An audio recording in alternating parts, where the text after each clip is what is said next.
Clash of the Classics. Hey everyone, that's right, it's time for Clash of the Classics. If you're new to our show, perhaps you've just discovered us, you're going to find that every week we roll the clock back, we pit two classic models against one another.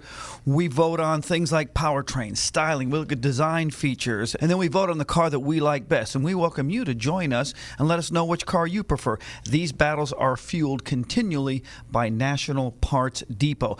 Today, Clash of the Classics is all about the 1958 Pontiac Bonneville and 1958 Chevy Impala. Now, I want to start with the Pontiac, Ken. Now, in my opinion, definitely one of the coolest cars I think we've ever showcased here on Clash of the Classics. Seems like a lot of people prefer the 55, 56, and even the 57s. And then beyond that, it seems like even the 59s have quite a bit of popularity. But for some reason, the 58 kind of fell right into that little spot where either you absolutely loved it or you maybe didn't quite love it as well as you could have or should have. Do you agree with that? Well, you hit it right on the head. Number one, 1958 was a unique year for all the GM cars. First off, they had two of the ugliest cars on the market, the Buick and the Oldsmobile. And then they had two of the better-looking cars, the Chevy and the Pontiac. Oh, okay. But they were unique cars. Their spindles, their rear ends, everything. There was nothing else like them in a GM line going before and after. So when you're doing an aftermarket thing like brakes for them, you can have everything all the way from 41 to 57, then it picks up at 59. They were unique automobiles.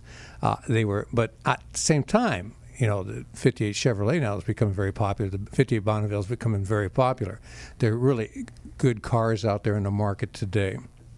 So as we see the 58 Chevy quite a bit, I don't think we see the 58 Pontiac very. I don't remember seeing one at most of the car shows we go to. No, it's absolutely right. The Pontiac everywhere, the Bonneville, but not the others. So interesting to take a look at it. My year of origination, by the way, is 1958. So thank you very much for choosing this year. That was an excellent choice. Well, you know, 58 was Bonneville was a standalone car. That's the first year for the Pontiac Bonneville. It was a standalone car. It was a pace car for the Indy 500. It has a lot of things that make that car a very, very nice car. Also, that engine. You know, one thing I'll talk about. The 370, right? Well, yeah, that Pontiac engine, and that was a masterpiece. You know, a lot of people talk about all the engines GM has built. I think that's one of the best engines ever built. You know, it had extra strong webbing. It had bosses on the side for the head bolts, one half-inch head bolts. They had windage trays in the crankshaft and the sump. Yeah, and the hemispherical chambers were machined out to be exact volume. That was a fantastic motor. And by the way, Pontiac. From the very first 55 Pontiac, the 287, all the way up to the 455, they used the same basic architecture for that block, unlike all the other big blocks were separate from the earlier small block cars. And then the 4-speed hydromatic transmission as well. Well, that's Stratostreak, whatever they called it at the time. Yeah, but they did not make a 4-speed for that car, by the way. No, correct. It was a 3-speed manual, and it had X-frame, and that X-frame was really the beginning of unitized bodies for General Motors, because the X-frame required beefed up panels all around the car. So it began. That was this kind of a hybrid unitized and on-frame car. Original MSRP on this car, Ken, about just a little under $3,500. What is a good number 2 car worth today? Well, if you talk about the basic car with the small engine, it's $50,000. Whoa! Now, if you add tri-power to it, add about another 25%. If it's fuel injected, by the way, it's not that reliable, add another 40%. And if it's a convertible, you can figure about $150,000 for a FI car. Whoa! So a convertible with tri-power or with fuel injected? With fuel injection. With fuel injection, $150,000. But for the basic 370 carbureted engine, you're saying $50,000, $60,000? $50,000, yeah. Whoa! Do you like this car, Spencer? I like it very much. And back then, people were making $4,700 a year to afford that vehicle. And if they sent your kids to Harvard, it was $1,000 a year to go to Harvard. Can you imagine? Holy smokes! $1,000. I want to get Jim Naylor's opinion here in a moment. But before I go any further, I want to just say, whether you're looking for simple replacement parts, restoration parts, maybe you're looking for some performance upgrades, whatever it is you're finding, NPD are the go-to guys. Check their catalogs for part availability. National Parts Depot makes our Clash of the Classics possible, and no one I mean, no one knows classics better than NPD. Check them out anytime at npdlink.com. All right, Ken, let's go and talk about that 1958 Chevy Impala. This is a lot of people's favorite cars. This is one of the vehicles that we see quite a bit. In fact, there's one couple here in the Southern California area that's got a gorgeous black 58 Impala. It's not as popular as the Tri-5 Chevy, the Bel Airs, but this thing definitely cool. 1950 was the first year for the Impala. Really, at least to me, a great-looking car. V8 283, one of the engines that were available, the 3-speed manual. And that 3-speed Turbo Glide were transmission options. Power Glide, I guess, was also available. But this is a cool car, and it seems like, and you would know better than we would, is this a car that you're beginning to see more and more of in the classics world? Okay, well, first off, 1958, Chevrolet, the 58 Chevrolet outsold the 57 Chevrolet. Whoa, As a matter of fact, they took the crown back from Ford. Ford outsold Chevy in 57. So the 58 was a popular car then. It's becoming a very popular car now. And it, unlike the Pontiac, it's not a standalone model. It's basically the Bel Air. It's add-on to the Bel Air. But there are structural changes to that car. There's quite a bit of difference. From the A-pillar back, which is the firewall back, basically, it's a different car. The interior on the hardtops is actually shorter, giving it a longer trunk. It has a longer wheelbase, but it's the same overall length. So it's an interesting car. And once again, it's an X-frame car.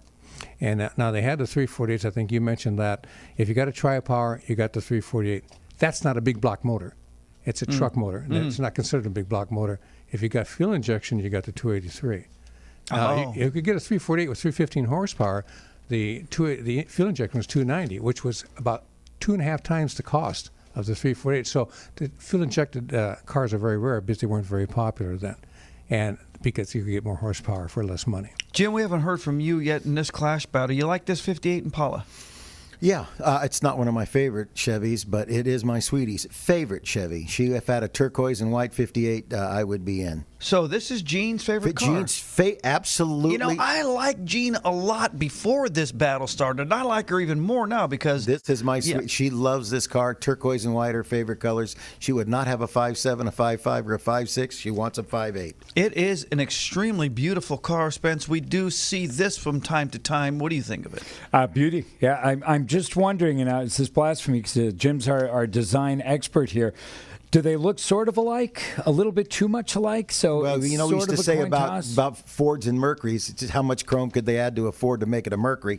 This is kind of what they've done here. And if you didn't have the word Pontiac on this car and it said Oldsmobile, you'd swear up and down this was an Oldsmobile. Ken's shaking this one off. Looking at He's the shaking this one off like a picture with a... Yeah. So you don't think they're... Oh, the build quality. You put the two... We're not talking about build. Just No. Just Put them side by side and take a look at the interiors, look at the cars. The Pontiac is a lot more money gone into that car. We're not talking about that. That's what we're talking. We're talking Just about looks. It drives by and you go, whoa, that's pretty good Yeah, looking. that's a nice looking Oldsmobile. It just went by. It looks like it's got the Oldsmobile insignia down the side. If you'd said Oldsmobile on it, is it one of my favorite cars? No, but they're great cars. I'm not saying they're not great cars. I'm just telling you, this is the way it looks.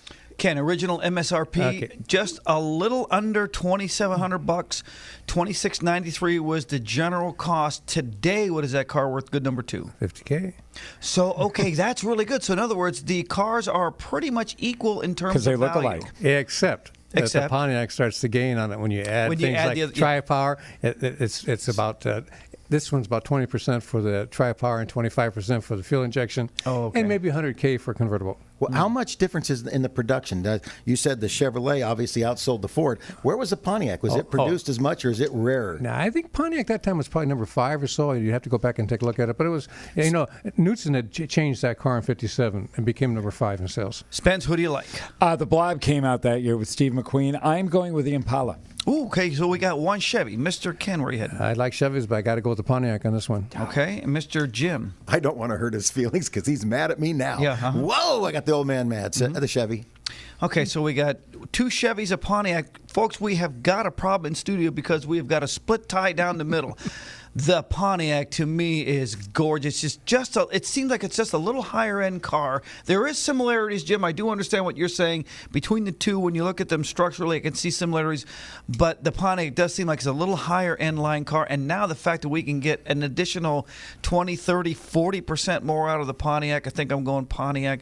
But if you've got a classic ride, you're in the middle of a classic build, just considering getting into classic car restoration, got to do yourself a favor. Check out NPD. Find them 24 hours a day at npdlink.com. That is just about all the time we have for our show. It has been a blast hanging out with you guys here. If you're an iPhone user, welcome you to visit the App Store and download our app. If you're an Android user, please visit the Google Music Store and find our app there. Either way, it's been a blast hanging out with everybody. Tune in next week when we bring you another episode of Horsepower for an Hour, for we are your ultimate stop in automotive radio. For Donnie, Spence, Jim, and Ken, be safe. We'll see you next week.